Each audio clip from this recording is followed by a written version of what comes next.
नमस्कार विद्यार्थी आणि पालक मित्रांनो, मी अंकुश पाटील श्री छत्रपती अकॅडमी पुणेमध्ये आपलं मनपूर्वक स्वागत करतो। सर्वात आधी महाराष्ट्रातील संपूर्ण विद्यार्थी आणि पालकांना शिवजयंतीच्या हार्दिक शुभेच्छा देऊन आपण आजच्या व्हिडिओला सुरुवात करत आहोत।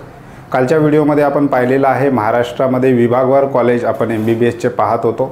त्यामध्ये आपण 3 विभागाचे गव्हर्नमेंट कॉलेज कालच्या व्हिडिओमध्ये डिस्कस केलेले आहेत। आता उर्वरित 3 विभागातील गव्हर्नमेंट MBBS कॉलेजेस विषयी आजच्या व्हिडिओमध्ये डिस्कस करणार आहोत।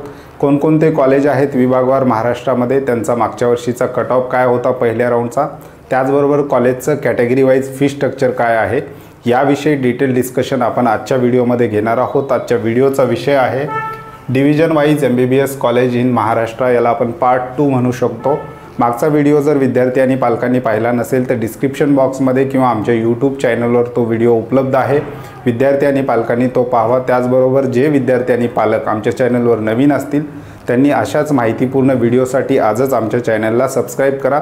आजच्या विषयाला आपण सुरुवात करूयात। आज आपण आजच्या व्हिडिओमध्ये जे डिव्हिजन पाहणार आहोत ते 3 डिव्हिजनमधील MBBS कॉलेज, त्यामध्ये किती इंटेक आहे, त्याचबरोबर मागच्या वर्षीचा त्या कॉलेजेसचा पहिल्या राऊंडचा कट ऑफ आणि कॅटेगरी वाईज फीज डिस्कस करणार आहोत।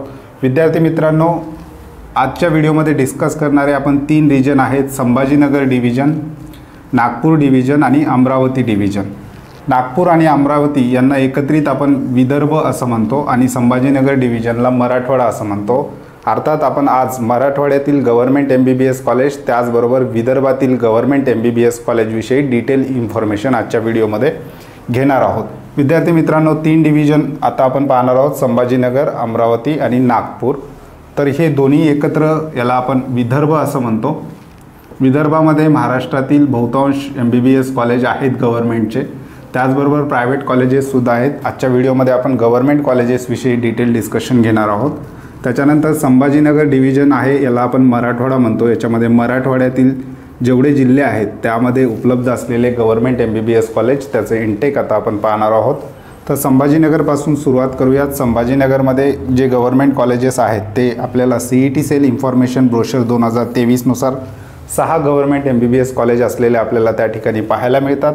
पहिला आहे GMC संभाजीनगर, म्हणजेच गव्हर्नमेंट मेडिकल कॉलेज संभाजीनगर। या ठिकाणी 200 सीट विद्यार्थ्यांना ॲडमिशनसाठी दरवर्षी उपलब्ध असतात।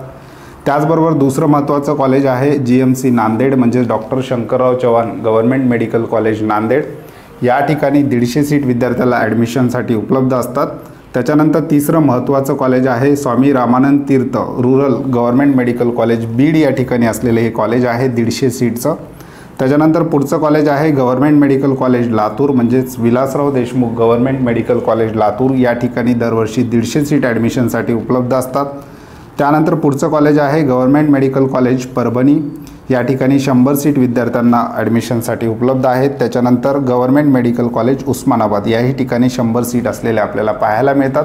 तर हे मराठवाड्यातील गव्हर्नमेंट MBBS कॉलेजेस आहेत। याच्या 85% सीट ह्या महाराष्ट्र शासनामार्फत CET सेलच्या वेबसाईटवरून भरल्या जातात। उर्वरित 15% सीटसाठी आपल्याला ऑल इंडिया कोटाची, म्हणजेच सेंट्रल गव्हर्नमेंटची जी MCCच्या वेबसाईटवरून होणारी जी काही प्रवेश प्रक्रिया आहे त्यामध्ये विद्यार्थ्यांना भाग घ्यावा लागतो। तर हे होते मराठवाड्यातील 6 MBBS गव्हर्नमेंट कॉलेज, त्याची माहिती आपण घेतलेली आहे। आता या 6 कॉलेजचा मागच्या वर्षीच्या पहिल्या राऊंडचा जो कट ऑफ आहे आणि 6 कॉलेजचं कॅटेगरी वाईज जे फी स्ट्रक्चर आहे, तर डिस्क्रिप्शन बॉक्समध्ये कॅटेगरी वाईज लिंक दिलेले आहेत। आपल्या कॅटेगरी समोरील लिंकवर क्लिक करून विद्यार्थी मागच्या वर्षीचा कट ऑफ त्याचबरोबर फी स्ट्रक्चरसुद्धा त्या PDF आम्ही अटॅच केलेलं आहे, त्या ठिकाणी पाहू शकतो।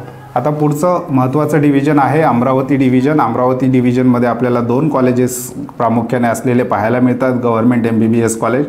एक आहे Vasantrao Naik government medical college Yavatmal, 200 सीटचं हे कॉलेज आहे। त्याच्यानंतर गव्हर्नमेंट मेडिकल कॉलेज अकोला, या ठिकाणी विद्यार्थ्याला ॲडमिशनसाठी 200 सीट CET सेलच्या इन्फॉर्मेशन ब्रोशरनुसार आपल्याला पाहायला मिळतात। त्याच्यानंतर महत्त्वाचं शहर आहे नागपूर। नागपूर डिव्हिजनमध्ये आपल्याला 5 गव्हर्नमेंट कॉलेजेस आहेत आणि एक एम्ससुद्धा नागपूरमध्ये उपलब्ध आहे। तर आपण डिटेल इन्फॉर्मेशन पाहूया नागपूरविषयी। पहिलं कॉलेज आहे गव्हर्नमेंट मेडिकल कॉलेज नागपूर, या ठिकाणी 250 सीट आहेत। त्याच्यानंतर Indira Gandhi government medical college Nagpur, या ठिकाणी 200 सीट आहेत। त्याच्यानंतर गव्हर्नमेंट मेडिकल कॉलेज चंद्रपूर, या ठिकाणी 150 सीट आहेत। त्याच्यानंतर गोंदिया, या ठिकाणी गव्हर्नमेंट मेडिकल कॉलेज गोंदिया, या ठिकाणी 150 सीट असलेले आपल्याला पाहायला मिळतात। त्याच्यानंतर पुढचं महत्त्वाचं कॉलेज आहे नागपूर डिव्हिजनमधलं Mahatma Gandhi institute of medical science Wardha या ठिकाणी 100 सीट आहे। या कॉलेजची एक विशेषता आहे, वर्धा हे जे काही कॉलेज आहेत याचं सीट डिस्ट्रीब्युशन बाकी महाराष्ट्र राज्यात जेवढे गव्हर्नमेंट कॉलेजेस आहेत त्याच्यापेक्षा थोडंसं वेगळं असलेलं आपल्याला पाहायला मिळतात। तर या ठिकाणी 100 सीट आहेत, तर याचा कोटा हा 50-50% असा वाटून दिलेला आहे। म्हणजेच 50% सीट महाराष्ट्र शासन आपल्या CET सेलच्या वेबसाईटवरून 85% स्टेट कोट्यामार्फत भरतं आणि उर्वरित 50% सीट या ऑल इंडिया कोट्यामार्फत भरल्या जातात। हे एक कॉलेज आहे महाराष्ट्र राज्यातलं गव्हर्नमेंट कॉलेज MBBSचं। याचे रूल्स थोडेसे वेगळे आहेत, त्याचे सीट डिस्ट्रीब्युशन 85-15 असं न करता 50-50% वाटून दिलेलं आहे।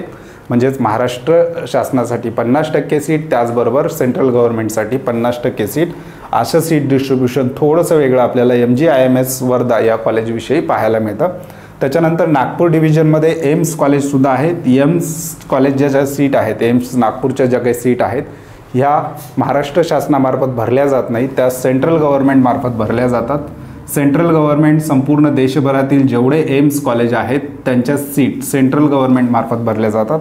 म्हणजेच एम्सच्या 100% जेवढ्या सीट आहेत त्या सेंट्रल गव्हर्नमेंटच्या काउन्सिलिंग प्रक्रियेद्वारे भरल्या जातात। म्हणजेच महाराष्ट्रातील एखादा विद्यार्थी नीट एक्झाम देत असेल आणि नीट एक्झाममध्ये त्या विद्यार्थ्याला चांगले मार्क्स पडले असतील तर तो विद्यार्थी दोन्ही काउन्सिलिंग प्रोसेसमध्ये भाग घेऊ शकतो, स्टेट कोटा आणि ऑल इंडिया कोट्यासाठी। दोन्ही काउन्सिलिंग प्रोसेसमध्ये हे कॉलेज विद्यार्थ्यांना पार्टिसिपेट असलेले पाहायला मिळतात। काही कॉलेजेस हे ऑल इंडिया कोट्यामध्ये 15% येतात, म्हणजे 15% सीट राखीवमध्ये येतात आणि MGIMS वर्धा त्या ठिकाणी 50% सीट आणि एम्सच्या 100% सीट तुम्हाला ऑल इंडियामार्फत भरलेल्या पाहायला मिळतात। आणि बाकी MGIMS वर्धा आणि एम्स नागपूर जर वगळलं तर बाकी जेवढे गव्हर्नमेंट कॉलेज आपण संभाजीनगर डिव्हिजन, अमरावती डिव्हिजन आणि नागपूर डिव्हिजनमध्ये डिस्कस केलेले आहेत त्यांच्या 85% सीट या स्टेट कोट्यामार्फत भरल्या जातात। उर्वरित 15% सीट या ऑल इंडिया कोट्यामार्फत सेंट्रल गव्हर्नमेंटच्या काउन्सिलिंग प्रक्रियेद्वारे भरल्या जातात। ह्या दोन्ही महत्त्वाच्या काउन्सिलिंग प्रक्रिया आहेत। विद्यार्थ्याला जर महाराष्ट्र राज्यातील गव्हर्नमेंट MBBS कॉलेजमध्ये जर आपला सीट मिळवायची असेल तर दोन्ही काउन्सिलिंग प्रक्रिया विद्यार्थ्यांसाठी तितक्याच महत्त्वाच्या आहेत। महाराष्ट्र स्टेट काउन्सिलिंग प्रक्रिया ही अधिक महत्त्वाची यासाठी ठरते कारण त्या ठिकाणी महाराष्ट्र राज्यातील विद्यार्थ्यांसाठी आपल्या हक्काचा 85% स्टेट कोटा विद्यार्थ्यांना त्या ठिकाणी मिळतो।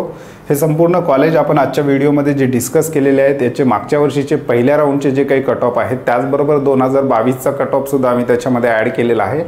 कॅटेगरी वाईज आम्ही PDF बनवलेले आहे। डिस्क्रिप्शन बॉक्समध्ये आपल्या कॅटेगरी समोरील लिंकवर जर तुम्ही क्लिक केलं तर त्यामध्ये महाराष्ट्र राज्यातील जेवढे गव्हर्नमेंट कॉलेज आहेत स्टेट कोट्यामार्फत भरले जाणारे, त्याचबरोबर महाराष्ट्र राज्यातील संपूर्ण प्रायव्हेट कॉलेजेस आहेत स्टेट कोट्यामार्फत भरल्या जाणारे त्यांचे कट ऑफ, त्याचबरोबर त्यांचं ओल्ड फी स्ट्रक्चर आम्ही त्या ठिकाणी दिलेलं आहे। यावर्षी फीसमध्ये काही चेंजेस होऊ शकतात, परंतु एक तुम्हाला अंदाज त्या ठिकाणी यावा की या कॉलेजला नंबर लागला तर आपल्याला साधारण किती खर्च येऊ शकतो ह्या अंदाजासाठी म्हणून अभ्यासासाठी म्हणून तुम्ही त्या PDF पाहू शकता। त्याचबरोबर जे विद्यार्थी आणि पालक आमच्या चॅनलवर नवीन असतील त्यांनी अशाच माहितीपूर्ण व्हिडिओसाठी आजच आमच्या चॅनलला सबस्क्राईब करा। त्याचबरोबर श्री छत्रपती अकॅडमी पुणे मार्फतची जी काही पेड काउन्सिलिंग सर्व्हिस आहे त्या सर्व्हिसला आम्ही सुरुवात केलेली आहे।